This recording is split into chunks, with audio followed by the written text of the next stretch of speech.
Ford recently launched their compact SUV, the Ford Ecosport, and by so doing have entered into a whole new market segment, targeting those who want the space and versatility of an SUV without the expense of driving a large gas guzzler.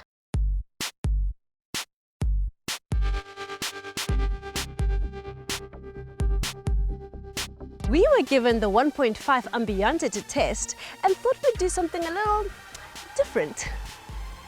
We headed out to ADA's training centre near Ecosport to put the Ecosport through its paces on the gravel skid pan. The little Ford proved utterly composed, a remarkable feat considering its relatively skinny rubber and lack of stability control.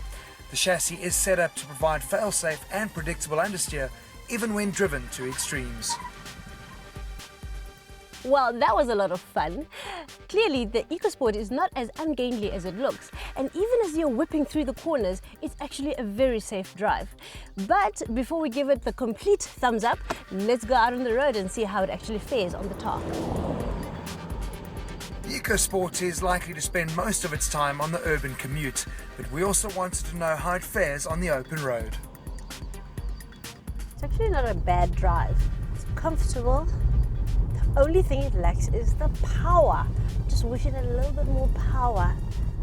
Then I'd be totally happy. But as it is, it handles pretty well. Particularly for a car that you think is this tall, you'd expect it to be a little bit unstable, but actually it feels solid. As solid as a car with 200 millimeters of ground clearance. So definitely not talking about a sports car here.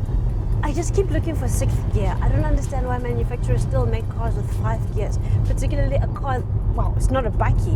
A bakkie I can understand, and even then I'd question it, but an on-road car with 5 gears, really, I just don't get it. I don't get it. I need 6 gears. That, to me, really talks about proper economy. Speaking of which, Ford has a claimed economy cycle of 6.2, 6.3, I think, which I have not gotten thus far, and I've had the car for a couple of days. I think that number might be a little ambitious. This is a no-frills car, a fact that is evident the moment you lift the bonnet. Look, no engine cover, Mom. Far from being crude, however, we found the ride to be compliant and the cabin well insulated from road and wind noise.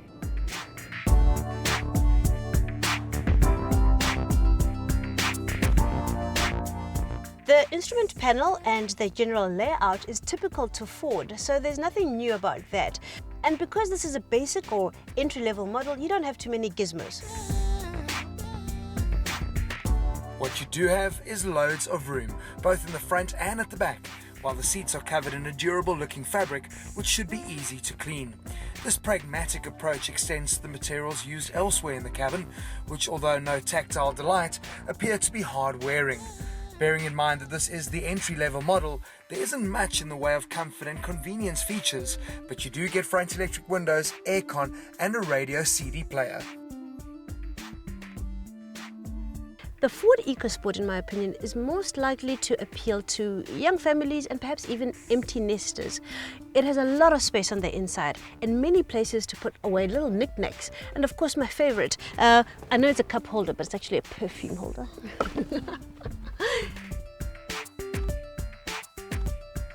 The biggest surprise came when we took the Ecosport off-road. Even without diff lock or electronic wizardry and in base two-wheel drive form, the Ford had no trouble dealing with ADA's off-road track. Here, the wheel and tyre combination paid off, as we didn't need to worry about damaging fancy alloy wheels or low-profile tyres. Unfortunately, the semi-independent twist beam axle at the back doesn't allow for a great deal of axle articulation, but still, the little Ford never got stuck.